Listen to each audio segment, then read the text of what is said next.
Olá, pessoal. Nesta videoaula, a gente vai começar a estudar limites de funções de várias variáveis, começando pelo limite de funções de duas variáveis. E antes disso, a gente vai revisar limites de funções de uma variável, que é o que a gente vê em cálculo 1, porque essa definição de limite de funções em cálculo 1 vai ser muito similar àquela que a gente vai ver para funções de duas variáveis. Então, aqui a gente tem uma função de uma variável apenas, é uma função de cálculo 1, e a gente tem uma função f de x, cujo limite, quando x se aproxima de 1, é igual a 2. Então, para esse limite funcionar, a gente tem que ter, conceitualmente, né, sem entrar na definição mais técnica, a gente tem que ter esse texto que a gente tem aqui na esquerda. Então, o limite da função, quando x se aproxima de 1, é 2, quando f de x, os valores da função, ficam cada vez mais próximos do limite L, que é igual a 2 no nosso exemplo.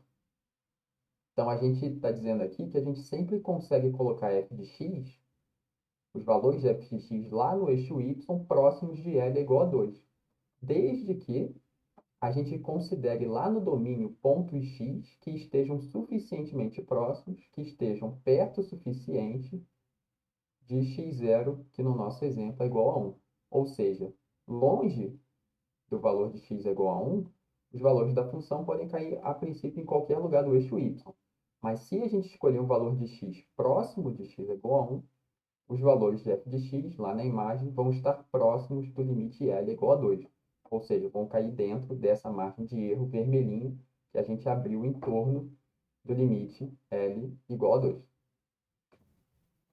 E agora a gente vai pensar nessa definição em um caso em que o limite não existe também. Então, na primeira figura, o limite da função existe, é igual a 2, e nessa figura, o limite, quando x se aproxima de 1, não existe, porque a gente tem um limite lateral à direita, que é diferente do limite lateral à esquerda, quando x se aproxima de 1.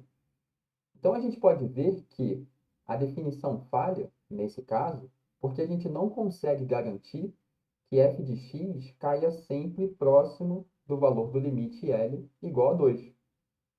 A gente não consegue abrir um intervalinho azul daquele no domínio, porque a gente sempre vai ter pontos próximos de x é igual a 1 que vão ter valor de f que caem longe do valor de limite L igual a 2, por conta desse limite lateral à esquerda. E agora a gente vai estender essa ideia para funções de duas variáveis. Vocês vão ver que são bem semelhantes as duas definições. Então, aqui a gente tem a ilustração de uma função de duas variáveis, x e y, tal que o limite dessa função, quando x e y se aproxima de um certo ponto AB do domínio, o limite dessa função é igual a L. Ou seja, L é um valor que está lá no eixo da imagem, que aqui a gente está representando pela variável z. Então, o que a gente está dizendo aqui? O limite da função, quando xy se aproxima de AB, é L. É a mesma estrutura, certo? O limite da função, quando o nosso ponto do domínio se aproxima de um certo ponto especificado. Isso é um valor L, um número real, L, e a função assume valores cada vez mais próximos, arbitrariamente próximos do valor do limite, mesma definição que a gente tem aqui, desde que xy esteja próximo o suficiente do ponto fixado. Ou seja, desde que o nosso ponto do domínio esteja perto o suficiente do ponto especificado. Então, é a mesma definição, a única diferença é que, no caso de cálculo 1, o nosso domínio está contido na reta. E aqui o nosso domínio é um conjunto do plano. O ponto especificado, no caso de cálculo 1, é um ponto da reta, e o ponto especificado, no caso de uma função de duas variáveis, é um ponto do plano que a gente está chamando aqui de AB. Então, como que a gente ilustra essa definição aqui? Como que a gente situa ela na nossa ilustração? A gente tem que os valores que f de x e y assumem estão representados aqui por essa setinha azul. Escolhido um certo ponto x, y no domínio da função, a gente tem um certo valor de z igual a f de x, y. E esse valor, ele sempre está próximo de L, desde que a gente esteja perto o suficiente do ponto AB escolhido. E isso acontece, digamos, se a gente quiser que essa distância seja menor que uma unidade, isso é feito através de um círculo de raio 1, certo? A gente pede que o ponto xy esteja dentro de um círculo de raio 1, por exemplo. O raio do círculo na figura aqui, ilustrado pelo delta. E aqui à esquerda, agora a gente tem uma ilustração da definição de funções de limite de funções de duas variáveis, com uma ilustração em R3. Então, aqui a gente tem os eixos x e y, que representam o domínio da função. A gente tem aqui o ponto AB escolhido lá no plano xy, e a gente tem esse círculo, indicando essa certa proximidade do ponto AB, representado lá no plano xy. Os valores que a função assume aparecem no eixo z, que é o eixo que a gente está usando para representar a imagem da função, os resultados, né, dos cálculos da função em cada ponto do domínio. Então, escolhido um ponto xy aqui, a gente tem o valor de z igual a f de xy nesse eixo vertical. Então, quando a gente escolhe aqui um ponto xy lá no domínio da função, quando a gente diz que o valor da função está próximo do limite, a gente está falando de uma certa proximidade lá no eixo z. Bem, vejamos agora como calcular o limite de uma função de duas variáveis. Então, aqui a gente tem um teorema que é o teorema clássico, né? A gente vê em cálculo 1 e está vendo em cálculo 2 também, diz que o limite da soma é a soma dos limites quando cada um desses limites existe. Lembrando que a gente diz que o limite existe quando ele resulta em um número real. Quando esse limite é infinito, a gente não tem as hipóteses desse teorema satisfeitas, certo? A gente está pensando aqui em L1 e L2, dois números reais. Então, o limite da soma é a soma dos limites, o limite da diferença, a diferença dos limites, e assim por diante, incluindo o limite do quociente, também é o quociente dos limites, desde que o denominador não seja zero. Então, aqui eu vou pedir para vocês pausarem o vídeo e calcularem o limite dessa função quando xy se aproxima de 0,1. Então, o que vocês vão fazer é quebrar, dividir esse quociente em dois limites, calcular o limite do numerador e calcular o limite do denominador. Se os dois existirem e o denominador não for zero, a gente consegue juntar tudo com o item 5.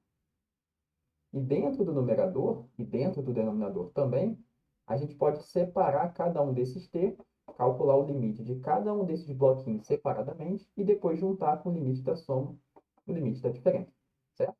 Então, tentem calcular esse limite, olhem para o teorema, que está aí no quadro, para vocês conseguirem calcular e seguir, né, no cálculo de vocês com o embasamento dado pelo teorema, para vocês conseguirem resolver o limite com confiança, certo?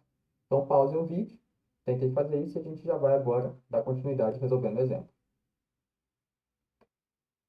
Bem, então como que a gente pode resolver esse limite? Se a gente olhar primeiro para o numerador da nossa função, a gente tem uma soma de diferentes termos, soma ou subtração.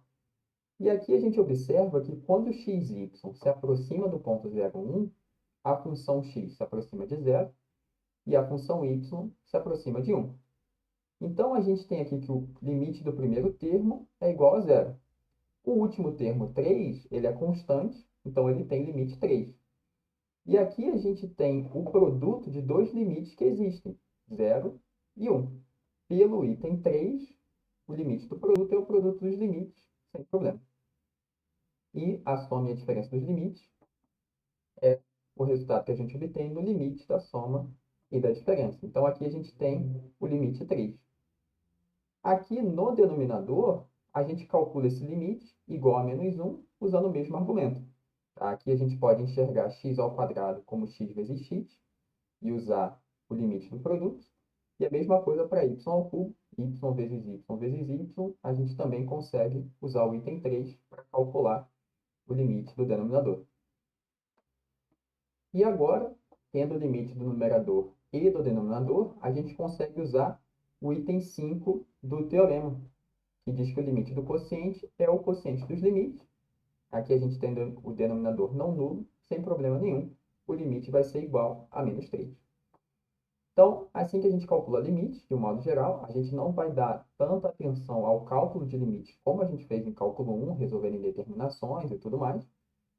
E talvez aqui vocês tenham percebido que o nosso cálculo de limite coincidiu com o cálculo do valor da função naquele ponto, o ponto 0,1.